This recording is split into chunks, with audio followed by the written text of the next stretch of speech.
ಕುರುಶ್ವ ಮದರ್ಪಣಂ ಅಂತ ಗೀತೆಯಲ್ಲಿ ಭಗವಂತ ಹೇಳಿದ್ದಾನೆ. ಅರ್ಜುನನಿಗೆ ಹೇಳ್ತಾನೆ, ಎಲ್ಲ ರೀತಿಯಾದ ಕೆಲಸ ಮಾಡು, ಯುದ್ಧ ಮಾಡು, ಬೇಕಾದ್ದು ನಿನ್ನ ವರ್ಣಾಶ್ರಮಕ್ಕೆ ಉಚಿತವಾದ ಕೆಲಸ. ಅದು ಬಹಳ ನಾವು ಅಂಡರ್ಲೈನ್ ಮಾಡಬೇಕು. ನಮ್ಮ ವರ್ಣಾಶ್ರಮಕ್ಕೆ ಉಚಿತವಾದ ಕೆಲಸವನ್ನು ನಾವು ಮಾಡಿದಾಗ ಅದನ್ನು ಪರಮಾತ್ಮನಿಗೆ ಶ್ರೀಕೃಷ್ಣಾರ್ಪಣ, ಕೇವಲ ಭಾರತೀಯ ರಮಣ ಮುಖ್ಯ ಪ್ರಾಣ ಅಂತರ್ಗತ ಭಗವಂತ ಲಕ್ಷ್ಮೀನಾರಾಯಣ ಶ್ರೀಕೃಷ್ಣ ಪ್ರೀತನಾಗಲಿ ಅಂತ ಹೇಳಿ ಪರಮಾತ್ಮನಿಗೆ ಸಮರ್ಪಣೆ ಮಾಡಬೇಕು. ಇದು ಕೃಷ್ಣಾರ್ಪಣ ಅಂತ ಹೇಳಬೇಕು. ಆ ಕರ್ಮ ಸಮರ್ಪಣೆ ಆಗದ ಹೊರತು ನಮಗೆ ಪುಣ್ಯ ಇಲ್ಲ. ನಮಗೆ ಬೇಕಾದಷ್ಟು ಕೆಲಸ ಮಾಡ್ತೀವಿ ಆಚಾರ್ಯ, ಬೇಕಾದಷ್ಟು ಎಲ್ಲ ಸಾಧನೆ ಮಾಡ್ತೀವಿ, ಆದರೆ ನಮಗೆ ಕಷ್ಟ ತಪ್ಪಿದ್ದಲ್ಲ ಅಂತಂತ. ನಾವು ಸಾಧನೆ ಮಾಡ್ತೀವಿ ಅಂತ ಅಂದುಕೊಳ್ಳುವಾಗ ನಮಗೆ ಕಷ್ಟ ಬರ್ತಾ ಇದೆ ಅಂದರೆ ನಮ್ಮ ಸಾಧನೆ ಒಳಗೆ ವೈಗುಣ್ಯ ಇದೆಯಾ, ನಮ್ಮ ಸಾಧನೆಯಲ್ಲಿ ವೈಕಲ್ಯ ಇದೆಯಾ, ಏನಾದರೂ ಅಡೆತಡೆಗಳಿದೆಯಾ, ಏನು ತಪ್ಪು ಮಾಡ್ತಾ ಇದ್ದೇವೆ, ಎಲ್ಲಿ ಎಡವಿ ಬೀಳ್ತಾ ಇದ್ದೇವೆ, ಇದರ ಬಗ್ಗೆ ನಾವು ಸ್ವಲ್ಪ ಚಿಂತನೆ ಮಾಡಬೇಕು. ಪ್ರಾರ್ಥನೆ ಮಾಡ್ತೇವೆ, ನಾಮಸ್ಮರಣೆ ಮಾಡ್ತೇವೆ, ಪೂಜೆ ಆಗ್ತದೆ, ಎಲ್ಲ ಆಗ್ತದೆ, ಆದರೂ ನಮಗೆ ಕಷ್ಟ ಬರ್ತಾ ಇದೆ ಅಂದರೆ ನಾವು ಮಾಡುವ ಸಾಧನೆಯಲ್ಲಿ ಏನೋ ಸ್ವಲ್ಪ ಕಡಿಮೆ ಇದೆ, ಎಲ್ಲೋ ಒಂದು ಕಡೆಗೆ ಚ್ಯುತಿ ಇದೆ ಅಂತ ನಾವು ವಿಚಾರ ಮಾಡಿದಾಗ ನಮಗೆ ಬರುವುದೇನು ಅಂದರೆ ಸಮರ್ಪಣೆ ಬಗ್ಗೆನೇ ಬರುತ್ತೆ. ದೇವರ ಹತ್ತಿರ ಮಾಡಿದ ಎಲ್ಲ ಕರ್ಮಗಳು ದೇವರಿಗೆ ಸಮರ್ಪಣೆ ಮಾಡಬೇಕು. ಸಮರ್ಪಣೆ ಮಾಡದೇ ಇದ್ದರೆ ಆ ಕರ್ಮ ಪರಿಪಕ್ವ ಆಗುವುದಿಲ್ಲ.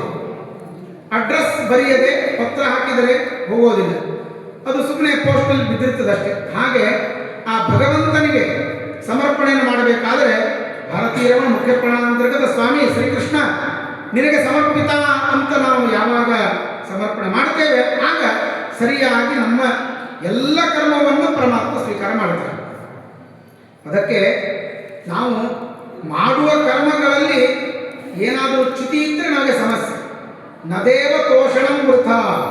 ಪರಮಾತ್ಮನನ್ನು ಕುರಿತು ಮಾಡುವ ಯಾವುದೇ ಸೇವಾ ಇರಲಿ ಎಂದೂ ವ್ಯರ್ಥ ಆಗೋದಿಲ್ಲ, ಎಂದೆಂದೂ ವ್ಯರ್ಥ ಆಗೋದಿಲ್ಲ.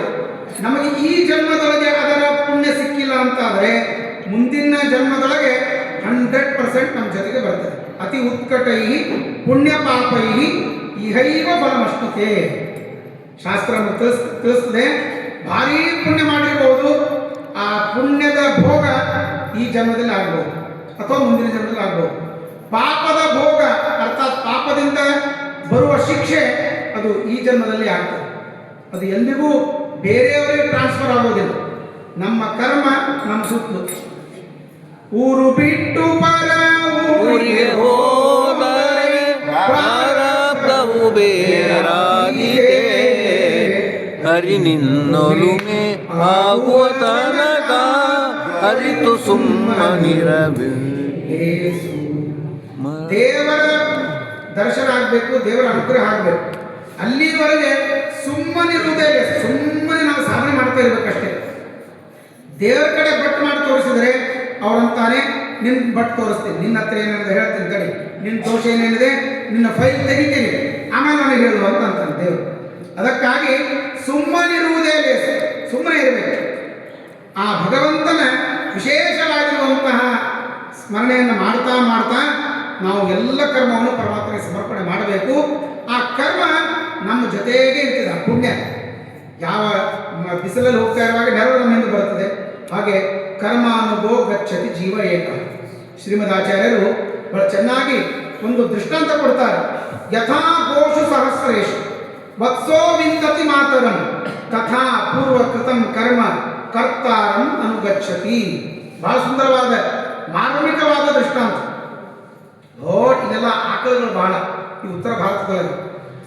ಆ ಸಾವಿರಾರು ಆಕಳುಗಳು ಇದರೊಳಗೆ ಒಂದು ಅರಣ್ಯದೊಳಗೆ ಅಥವಾ ಗ್ರೌಂಡ್ನಲ್ಲಿ ಬಿಟ್ಟುಬಿಡಿ. ಬಿಟ್ಟಾಗ ಒಂದು ಅಷ್ಟ ಆಕಳೊಳಗಿರುವ ಒಂದು ಕರುವನ್ನು ನಿಮ್ಮ ಹತ್ರ ಇದೆ, ಹೋಗಿ ನಿಮ್ಮ ತಾಯಿ ಕಡೆಗೆ ಅಂತ ನೀವು ಹಗ್ಗ ಬಿಟ್ಟರೆ 1000 ಆಕಳಲ್ಲಿರುವ ಆ ಕರು ತನ್ನ ಯಾವ ತನ್ನ ತಾಯಿ ಇದೆ ಆ ಆಕಳ ಹತ್ರ ಹೋಗಿ ನಿಂತಿದೆ ಹೊರತು ಬೇರೆ ಎಲ್ಲೂ ಹೋಗೋದಿಲ್ಲ. ಯಥಾ ಗೋಷು ಸಹಸ್ರೇಶು ವತ್ಸೋ ವಿಂದತಿ ಮಾತರಂ. ತಾಯಿಯನ್ನು ಕೂತು ಹಿಡಿತದೆ, ಕನ್ಫ್ಯೂಸ್ ಮಾಡ್ಕೊಳ್ಳೋದಿಲ್ಲ.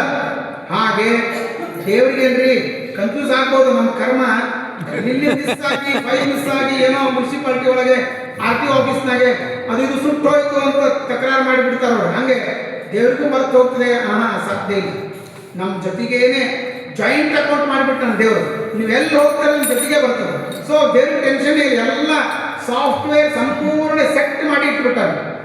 ನೀವು ಚಿತ್ರಗುಪ್ತನ ಹತ್ರ ಹೋಗೋದೇ ತಡ, ಎಂಟ್ರಿ ಒತ್ತಿದ ಅಂದರೆ ದೊಡ್ಡ ಲೀಸ್ಟ್ ಬಂದೇ ಬಿಡ್ತದೆ, ನಮ್ಮ ಕರ್ಮದ ಲೀಸ್ಟ್. ಆದರೆ ಪುಣ್ಯದ ಪ್ರಭಾವ ಮಾತ್ರ ಅದು ಎಂದಿಗೂ ವ್ಯರ್ಥ ಆಗೋದಿಲ್ಲ. ಪಾಪವೂ ವ್ಯರ್ಥ ಆಗೋದಿಲ್ಲ, ಪಾಪಕ್ಕೆ ಶಿಕ್ಷೆ ಆಗೇ ಆಗುತ್ತೆ, ಪುಣ್ಯಕ್ಕೆ ಒಳ್ಳೆ ಫಲ ಸಿಕ್ಕೇ ಸಿಗ್ತದೆ.